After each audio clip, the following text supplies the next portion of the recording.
Okay. Physical artifact or object of this picture. This is a picture that, well, let me explain. I lived on a dairy farm, and my grandparents and an aunt lived downstairs, and we lived on the upstairs. And my grandmother had this picture with matching glasses in her china cabinet, and she would only bring it down for extremely simple, special occasions. And so to me, it meant it's something that's a remembrance of her. That's from my father's family. From my mother's family, I have this vase that my mother always cherished, and I don't know where it came from, but she liked it, so it's a remembrance I have of her. Now I'd like to ask you a few questions about your life growing up.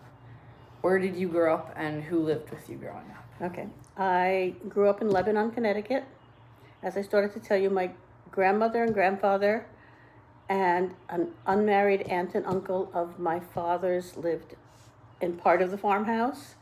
And my father, mother, sister, and brother, and I lived on the upper part of the farmhouse in Lebanon. And it was an interesting life and a hard life going through the farm. Growing up on the farm. What did you and your childhood friends do for fun?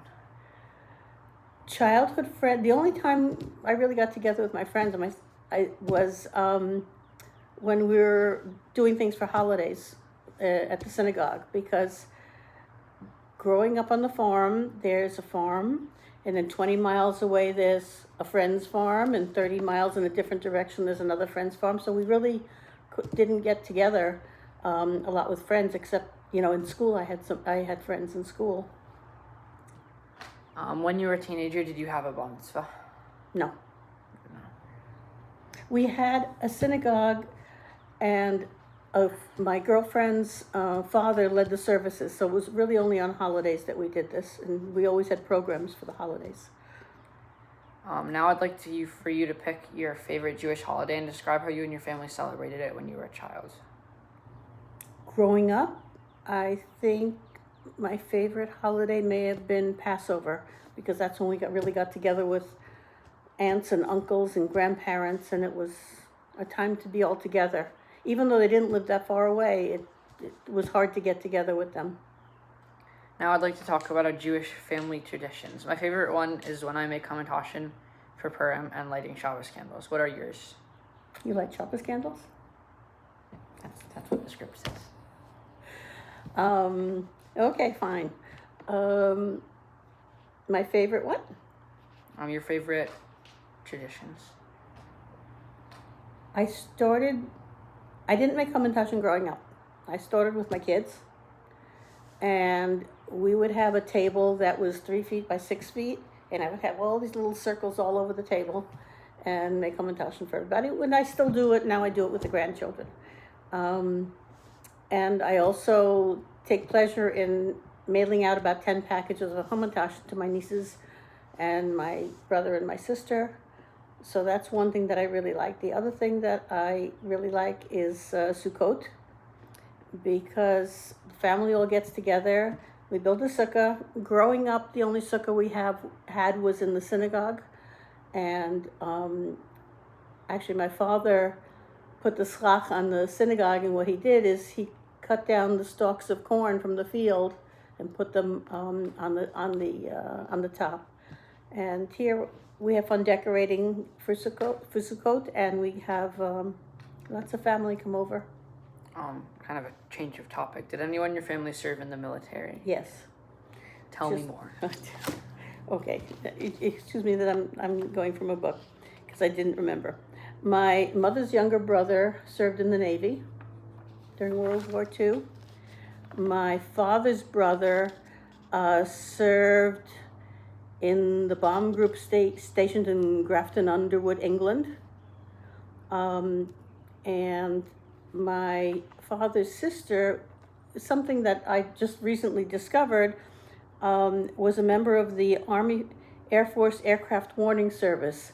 She was stationed in Lebanon, and I don't know if there was a tower or anything, and she was always looking at the skies, and people took turns making sure that there were no aircraft or anything coming over the town. To give you a history of the town, whether that's a reason for it or not, I don't know. But the first governor, Jonathan Trumbull, grew up in Lebanon. His siblings did. There was a war office in Lebanon that George Washington frequented, and he paraded his troops up and down the green in the town. It's a very historic town. How did you meet Saba? Okay. I was in college, and I went with my college roommate I went to Stern College, and I went with her to a place in Queens that her cousin was running, and they ran a bingo game. And I would call bingo and participate. I participated there for 2 years. And after they weren't allowed to pay us. They didn't pay us, but after 2 years, they gave me a trip to Israel. So I was in Israel for a month.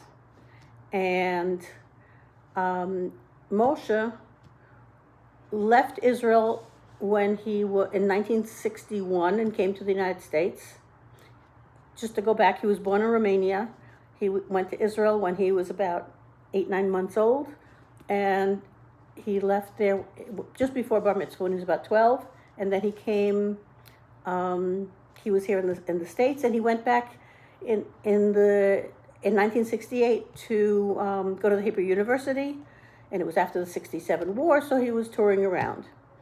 And he and I ended up on the same tour of Ramat HaGolan, and we met on the bus.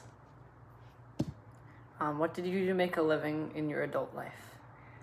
I studied mathematics, which I love, and I was a programmer analyst for the New York Telephone Company until 1985, when my last child was born, and then I had to stay home.